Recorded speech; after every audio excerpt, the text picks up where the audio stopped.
Protests over the Anti-Islam film that was produced here in the United States are continuing into another day in some locations around the world, but in some other areas, tensions are easing. On Sunday, hundreds of people marched through Kabul chanting slogans against the U.S. and NATO. Some demonstrators set fire to an American flag. The government in Afghanistan blocked the YouTube site that hosts the film in order to prevent more violent protest. Meanwhile, in Pakistan, one person was killed, another 5 were injured on Sunday in violent protests against the film there. The U.S. has increased security around diplomatic missions, and Pakistani officials have also blocked access to that video. Some of those protests are drawing the attention of Israel as well, just as much as the United States. That's because there's an element of anti-Israel sentiment among the protesters. And it comes at a time when relations between Israel and Iran reach a boiling point.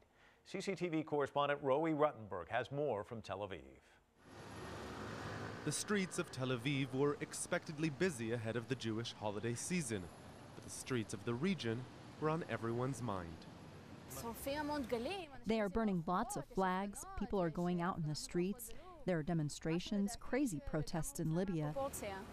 A 14-minute film criticizing Islam and its prophet Muhammad has sparked protests in every direction. Turkey to the northwest, Lebanon to the north, Iraq and Iran to the east, and to the south, Egypt, with demonstrators burning Israeli flags alongside American ones. A sentiment familiar to people here. It's not new. It's something I've seen. We've seen it for decades, so we're used to it. Fears of regional unrest were further fanned by images of the demonstrations shown on national television, with one Israeli news pundit dubbing it the end of the Arab Spring and the start of the anti-American fall. And links to calmer protests, albeit confrontational ones, by Arab Muslims inside Israel. And now, new reports that officials inside the Israeli Foreign Ministry recently warned the U.S. of, quote, radicalization in the region, warnings they say Washington ignored. On Sunday, the Israeli Prime Minister took to American airwaves, continuing his push for tough action against Iran, and, unsurprisingly, linking the demonstrations across the region.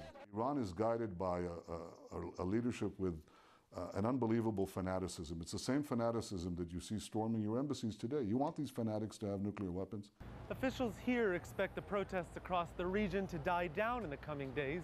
Security forces are on high alert across Israel's big cities, but that's typical for the holiday time. Still, people here see the demonstrations as further proof of the volatility of their region and the vulnerability of their country.